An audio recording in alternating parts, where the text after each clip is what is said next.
Assalaamu calaykum waraxmatullaahi wabarakaatu. Waa muuqaalkeenii labaad ee ku saabsan ethical hacking-ka ama penetration testing-ka. Muuqaalka kani waxaanu sameynaynaa stepkii labaad ee ku xigay marka aynu helnay dhammaan laabkeenii oo wada shaqeynaya oo dhammaystiran oo isku wada xidhan. Saynu hore u sheegnay waxaanu hore u soo qaadanay virtual machine-kiina inagoo kusoo install garaynay laba computer oo kala ahaa attacker iyo victim. haddaba victimkeenu waxa uu ahaa kii loo yaqaanay metasploitablekii ayuu ahaa, halka uu attackerkuna uu ahaa kali linuxka. haddaba stepka koowaad een qaadayo waxa weeye ama stepka koowaad ay qaadaan nimanka hackersku waxa weeye targetkayga inaan iskan gareeyo oon ka raadiyo bal hadda meel yaroo nuglaashiya, meel yaroo cillad ay ka jirto oo systemkayga aan ka gali karo. ugu horeyn saynu muuqaalo fara badan aynu uga soo sameynay nmapku waxa uu ka mid yahay tooliska ugu caansan ee lagu sameeyo scanninka, sidoo kalena xataa mararka qaarkoodba lagu sameeyo in lagu ogaado vulnerability-ga system ka jira. haddaba waxaan isticmaalayaa nmapkaygii, kuma dheeraanaya nmapka. waxaan rabaa si waadixa inaan bal ugu horeyn aan u helo serviceska systemkan aan attack garaynayo, serviceyo noocma ayuu isticmaalaya. horta intaanan nmapkaanan u tegin, qodobka koowaad een rabo inaan aada isweydiiso waxa weeye, maadaama uu ahaa victimkeena ip adresskiisu 10.0.2.7 inaad isku daydo horta systemkan ma ku xidhan tahay oo ma gaari kartaa oo available ma yahay oo system daaran oo shidan ma yahay. seed ku ogaan kartaa? haddii aad reply aad hesho micnaheedu waxay tahay waanad ku xidhan tahay oo waad gaari kartaa oo systemka waad access garayn kartaa, sidoo kale systemkaasi uu daaran yahay. seed ku ogaanaysaa? bin ayaad ku ogaanaysaa. haddii aad hesho reply micnaheedu waxay ka dhigan tahay serverku dee waa daaran yahay, sidoo kale waad access garayn kartaa. laakiin haddaad bin weydo waa inaad markaa su-aasha sababta keentay aad isweydiiso. okay, systemku aad attack garaynaysi wuxuu noqon karaa website ayuu noqon karaa domain leh, sida tusaale ahaan facebook.com oo kale. wuxuu doonaba ha noqdee bin waxay kaa saacidaysaa haddiiba uu yahay xataa kaba soo qaad systemkan attack garaynaya facebook.com. bin markaan idhaahdo xirfadda ugu weyn ama xirfadda ugu horeysa aynu ka faa'iidaysanayno waxa weeyaan ip adresska facebook. markaad bin aad tiraahdo facebook.com waxaad halkaa ku arkaysaa ip address. ip adresskaasi waxa weeyaan ip adresska facebook. oo haddii aad ip adresska aad qaadato oo browserkaaga aad soo furato oo deetana ip adresskan aad geliso, waxa uu toos kuu geynayaa facebook.com ayuu toos kuu geynayaa. sidii waxay la mid tahay uun adiga oo ku qoray systemkaaga ama browserkaaga adiga oo ku qoray facebook www.facebook.com. marka bin faa'iidada koowaad aynu ka heli karnaaba waxa weeyaan ugu horeynba inayna siiso waxayna siinaysaa serverkeena ip adresskiisa. systemkaaga markaad aragto domainkiisii haddaad bin aad u isticmaasho markiiba wuxuu kusoo tuurayaa ip adress. marka ip adresskan ayaan check garaynayaa. inter haddaan ku dhufto maxaa bal soo bixi doona? waxaa soo bixi doona aan tijaabiyo, aan idhaahdo advanced, aan idhaahdo accept aan idhaahdo very good. halkaa waxaa ka soo baxay facebook.com. marka micnimo samaynayso domainka iyo ip adressku waa isku mid weeyaan. marka qodobka koowaad iminka haysana waxa weeyaan waxaan garanaynaa targetkeena ip adresskiisa. maadaama ip adresskiisa aan naqaano, waxaan rabaa inaan check gareeyo targetkayga. horta systemka targetkaygan ah service noocma ayaa ka daaran, imise service oo kala duwan ayaa systemkaasi ku install garaysan. email service miyaa, ftp miyaa, web serverkii miyaa? seed ku ogaan kartaa? waxaad ku ogaan kartaa nmapka. waxaan leeyahay sudo, maadaama serviceka aad isticmaalayso waxaad u baahan tahay super user inaad noqoto. deeto sv waxaa loo isticmaalaa serviceka iyo weliba versionskooga. deeto waxaad gelinaysaa ip adresska targetkeena. intaa haddii aan idhaahdo inter, wuxuu ku weydiinayaa password. passwordkaasi waa kee? waa kan userkan aynu kusoo galnay oo ah kali. inter ayaan leeyahay. haddaad passwordkaad ka bedesho waxaad gelinaya passwordka userkaagan ayaad gelinay. way aynuu gelinaa sudo, way aynuu isticmaalaynaa. waxaynu kaga hadli doonaa linuxka, laakiin hadda qaabkaas u isticmaal. waa la iskangareeyey serviceskii victimkayga waxaana lasoo helay intanoo service oo iyo weliba versionskoogii saad arkayso 2021 waa open serviceka boortigaasi waa open waxaana isticmaalaya service loo yaqaano FTP-gii file transfer protocol FTP serviceka versionkiisuna waa kan haddaba halkan uga golleeya waxay tahay markaad hesho versionka service uu systemkaagu isticmaalayo mararka qaarkood waxaa dhacda versionka servicekaasi inuu leeyahay cilad inuu leeyahay aanu ahayn latest update oo kale ama versionkii ugu dambeeyay oo kale aanu ahayn sida halkan ka dhici doonta haddaba waxaan tijaabinayaa qodobka ugu koowaad lineka koowaad serviceka koowaad servicekani talow ma yahay service wax nugulaashiye ah leh sidaad ku ogaan kartaa waxaad ku ogaan kartaa inaad servicekan intaad qaadato magaciisa iyo versionkiisa aad internetka ka raadiso oo wax talow nugulaashiya serverkan ma lagu sheegay servicekan ma lagu sheegay haddaad aragto marka aad sii daba raacdo haddaad se weydo serviceka kale ayaad u iman haddaba waxaan samaynayaa qodobka labaad aan samaynaya waxa weeyaan waxaan soo furanayaa kolley waan ogahay inuu servicekan uu yahay service cilad leh ama versionkan uu yahay version cilad leh sidoo kale waxaan garanayaa oo dee aad ku soo arkay khadka inuu servicekan aada u nugul yahay marka qaabka looga faa'iidaysto serviceka nugul oo kale ayaan idin tusayaa waxaan leeyahay waxaan soo furanayaa metasploitkeygii ayaan soo furanayaa MSF consolekii waxaan leeyahay sudo MSF console ayaan leeyahay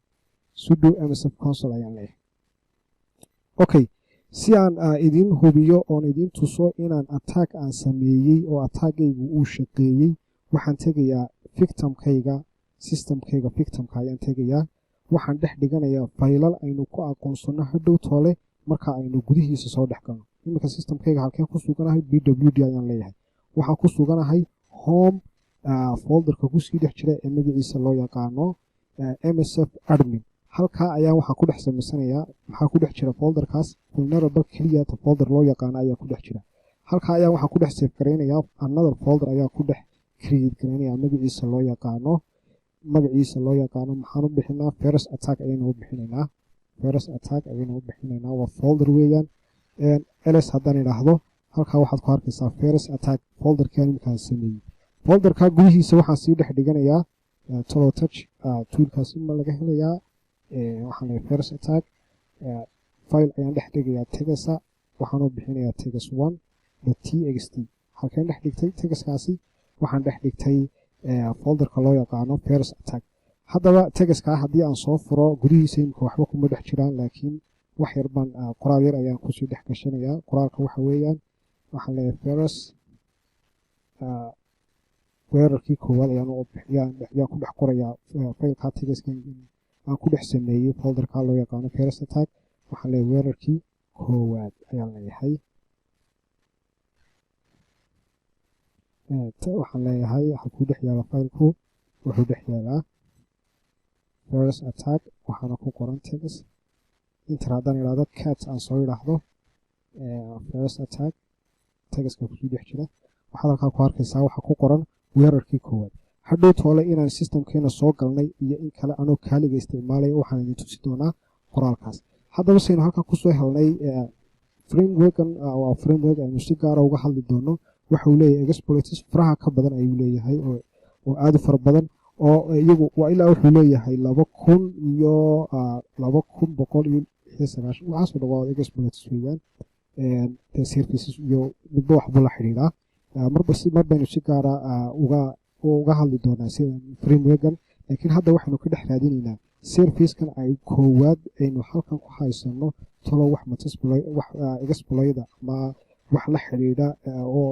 servicekan la xidhiidha ma jira waxaynu ka dhex raadinaynaa frameworkan ayaynu ka dhex raadinaynaa see looga dhex raadiyaa waxaa la isticmaalaa commandka loo yaqaano search maxaan search garaynayaa versionkan ayaan search garaynayaa magaciisu ku qoran tahay halkan kor ha nooga soo qaado saad wada aragtaan versionkan search garaynaya magaciisa waxaa loo yaqaanaa f baan ka wadaa sftpd inter ayaan leeyahay yes backdoor la xidhiidha ayaa jira backdoorkumi waa kan wuxuu dhex yaalaa exploit unix ftp halkan u dhex yaalaa marka waxaan leeyahay backdoorkuna adigoo isticmaalaya bal hadda noogu day systemkeenu inuu shaqaynayo backdoorka numberkiisu waxa weeye 0 inta aad qori lahayd haddaad 0 tiraahdo ood enter aad tiraahdo automatically waxaad dhex joogtaa isla backdoorkaas ayaad joogtaa ood isticmaalaysaa deeto waxaan leeyahay options hadda maxaan setup gareeyaa oon geliyaa backdoorkan si weerarkaygu sax u noqdo kow servicekan boortigu isticmaalaya waa 21 waa runtii weeyaan yes waa 21 weeyaan waa TCP yes waa TCP waxaan leeyahay r hostiga IP addresskiisa inoo geli victimkeena IP addresskiisu wuxuu ahaa 10.0.2.7 ayuu ahaa r hostiga ayaynu set garaynaynaa waxaan leeyahay set r hosts ayaan leeyahay hosts markaan idhaahdo IP addresskiisa ayaan gelinayaa 2 waa 0 IP addresska victimkeena waa imisa waa kan weeyaan 10.0.2.7 2.7 ayaan leeyahay deetana enter ayaan leeyahay option is remote hostigaygii talo malay hayaa sorry options ayaan leeyahay yes remote hostigii waan geliyey IP addresskii waan geliyey halkaa markaan joogo waxaan leeyahay haddaba commandka ugu dambeeya ee ku qorayo waxa weeyaan exploit ayaan leeyahay yes waa la rangaraynayaa backdoorkii ayaa lagu eegayaa wow waxa uu soo helay shell ayuu soo helay found shell okay maxaa ku soo xigi doona waxaba la helay session ayaa la helay openida oo halkeeya waxa laga helay 7 waxaana helay systemkaygan kale Linuxka IP addresskiisa weeyaan haddaan halka xaqiijiyo if config haddaan idhaahdo haddaan idhaahdo 15 waxa weeyaan kale Linuxka sessionka waxa helay okay waxaan leeyahay halka haddaba waxaan ku dhex jiraa victimkayga ayaan ku dhex jiraa commandadii Linuxka naqaana ayaan rangaraynayaa ls halkaan joogo waa halkee pwd ayaan leeyahay root halkaa ku sugan waa halkee rootkii ayaanba ku jiraaba okay haddaba halkii aynu dhex dhignay filekeena haddaad xasuusataan waxaan filayaa inay ahay cd home inay ahayd ayaan jeclahay cd home waa halkan taala home wataa waxaan leeyahay ls halkaa maxaa dhex yaala waxaanu sii dhex dhiganay folderka loo yaqaano msf admin cd waxaan leeyahay msf admin cd msf ls ayaan leeyahay maxaa ku dhex jira yes waa kan folderkaaynu sameeyay virus attack waa kan waxaan leeyahay cd virus attack ayaan leeyahay virus attack ls ayaan leeyahay tagaskii waa ka haddaan idhaahdo cat tags 1 haddaan idhaahdo .txt maxaad arkaysaa weerarkii koowaad ayaad arkaysaa maxaad samayn kartaa ma inaad faylkii halkaa ku dhex jiray un aad arki karto may waxaan oo dhan ayaad samayn kartaa help haddaan idhaahdo waa kuwan waxbaad download garayn kartaa waxbaad ku upload garayn kartaa backgroundkiisa ayaad intan oo dhanba waad wada samayn kartaa markaas aad u hesho wax aliyo waxaad samayn karto command kasta ood rangarayn karto waa kan file ayaad dhex gashan kartaa maya file ayaad ka soo qaadan kartaa haddaan filayaa inaad iminka aragteen xirfad ka mid a xirfadaha ay isticmaalaan nimanka hackerska oo ah mararka qaarkood marka ugu horeysa haddiiba aad aragto systemkan inuu systemyada qaarkood aad isaga nugul ayaa jira marka ugu horeysa commandka ugu horeeya iskan gareysa ayaa waxaad ku heli kartaa intaasoo dariiqadood ood ku gari karto systemkaaga aad baan idiin salaamaya mar labaad haddii aad halkan soo gaadhay ood youtube-keen like aanad saarin waxaan ka wadaa subscribe aanad saarin videogana like aanad saarin please hadda saar aad baan kuu salaamaya assalaamu calaykum waraxmatullaahi wabarakaatu